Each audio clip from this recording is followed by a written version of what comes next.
Hi everyone, welcome back to my channel, and if you are new here, my name is Sen. I'm a designer. I do sewing tutorials here, fashion illustration, and a little bit of travel vlogs. Don't forget to subscribe and hit the notification bell so you never miss out on a new video. Shout out kay Sebastian Charity na nag-message sa akin through Facebook na nagre-request na more deep na tutorial tungkol sa ruffles. So eto, mag-focus ako sa machine-based technique.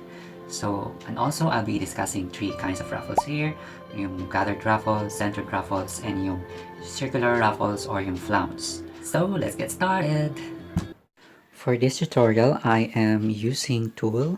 So, tinupi ko muna siya ng 3 times, then I'll mark my 3 inches width, and then I'll be also cutting another tulle, 2.5 naman ang width for the centered ruffles. And this is the bodice na pagkakabitan natin ng ruffles. After cutting the tulle, ready na natin gawin yung machine base. So I am using number 5 sa stitch dial natin para mas madali natin siyang hilain later.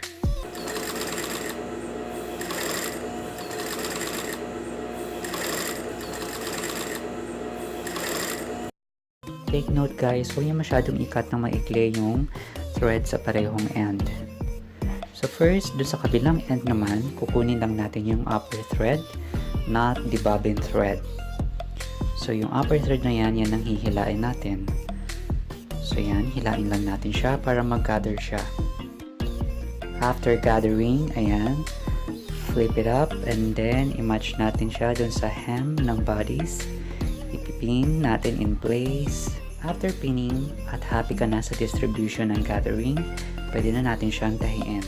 I am using 2/8 of an inch para sa sewing allowance natin dito. And this time, ang ating stitch dial is nasa 2.5. After sewing, ayan, pwede mo na siyang planchahin. So, ipaplansyahin ko yung ruffles and also din seam mismo para mag-flatten yung part na yan.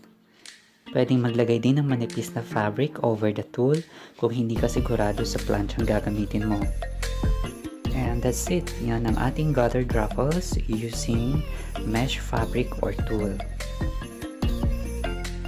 Next is centered ruffle. Ang centered ruffle, basting stitch naman niya or yung machine base is nasa gitna mismo. So this 2.5 strip of fabric or yung mesh natin, tatahiin ko siya mismo sa may gitna. Again, using number 5 stitch dial.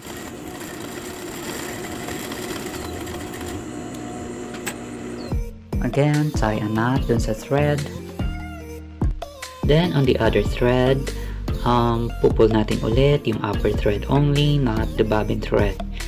Hilain lang natin siya hanggang sa mag-gather. After gathering, pin in place na natin siya. So, I decided to put it right on the center of the bodice. Depende sa iyo, pwede mo siyang lagay sa gilid or sa neckline. Depends on your design preference. So this time, ipipin ko muna siya. After pinning, we're now ready to sew it down. Don't forget to put back your stitch dial sa number 2.5 or 3. Then sew it along the middle of the ruffle. You can use this when you want to add ruffles where there are no seams or edges. Ruffles are a great way to add volume to areas of a garment or to bring attention to parts of the body. So you can add ruffles to the neckline to draw the eye to the face, or pwede kang mag-add ng ruffles to the bust line to create volume and a smaller chest. And also you can add ruffles to lengthen a skirt that's too short. After pressing, we're done. So yan ang ating centered ruffles. Next is circular ruffle or flounce. So ito yung pattern na gagamitin ko. Meron siyang 3 inches width. And then may butas din siya sa gitna. And then yung other side is may cut siya. Ayan. Paplansyahin ko muna siya bago natin i-cut mismo yung fabric. Kung gusto mong gumawa ng mas longer circular ruffles, cut several circles and piece them together before sewing to the garment. Notice guys, I am cutting the fabric on fold. So, ibig sabihin nakatupi siya. Going back pala sa pattern ng circle, draw a circle with a circumference that is equal dun sa edge ng hem or kung saan mo man ilalagay yung ruffle. This is going to be the inner edge of your ruffle. The smaller the inner circle, the more flared your ruffle will be. Draw a second circle around the first one, making the distance between the two circles equal to the length you want the ruffle to be. So yung second circle na ito is going to be the lower edge of your ruffle. Then pwede ka mag-add ng seam and hem allowances. So any fabric that isn't too thick to be colored can be used for ruffles. So yung sa circular ruffles natin, it works better when made with lighter or drapier fabrics. Fabrics that are too crisp will stand out stiffly and not hang very nicely. Now, I am showing to you guys, ayan, yung part na yan ang tatahiin natin kung gusto mo ng mas mahabang ruffle. Sew it down with 1/4 ang sewing allowance ko. Yung hem ng ruffle, pwede mo siyang idilyo or rolled hem, but for this tutorial hindi ko na siya hinem dahil I want it na raw edge talaga siya para sa tutorial na to. Next is I'm going to pin it down just above or few inches above the tulle na nasa hem.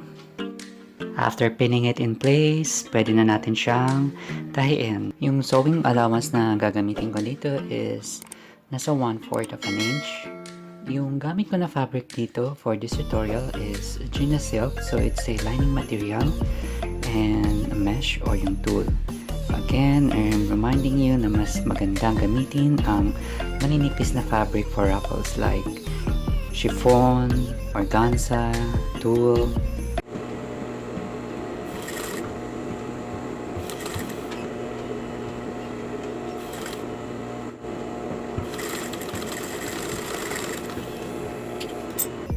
Next is we're going to press the seam ng flounce and yung pinaka-bodice and also the flounce itself.